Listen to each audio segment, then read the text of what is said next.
Yeah, that's correct. Hijab is compulsory in Iran. But then, again, I think if, like, for example, when foreigners come inside Iran, they would be surprised. They would see many Iranian fashionable, like, women who are having the latest fashions in Europe or the U.S., or they are having this colorful, like, sorts of hijab or, like, minimum hijab sometimes. Yeah, so I'm trying to say that this is not like Saudi Arabia or uniform way of wearing, clothes. Is there misconceptions, misunderstanding, Ms.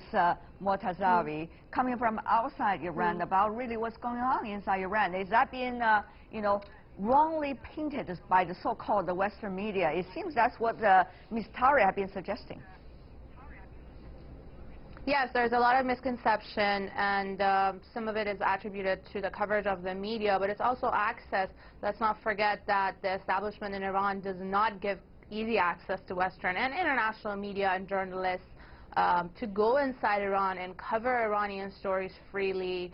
In the future, Ms. Tali, if the regulation continues to be what it is today, will more Iranian women without religious restrictions be able to take off this so-called headdress and completely just be themselves, even though you could say you're also being yourself because that's what you choose?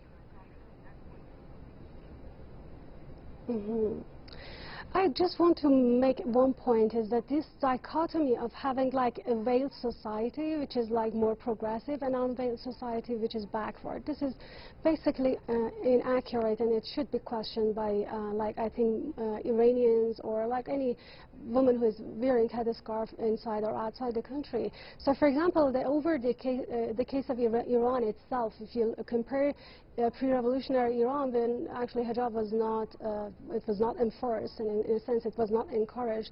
You will see that, like, for example, literacy rate was very low, and that's why actually if you compare it with the post-revolutionary Iran, you see literacy rate increase, higher education among women, like almost over 60% of female students now are graduates are female students, and then like over health issues, the number of children women are having, marriage age, all of this improved after the 1979 revolution, which imposed hijab in a sense. So I'm trying to say that we should not take it like a reductivist approach, that they have to reduce all these liberties to hijab, and if they have hijab, so they don't have liberties.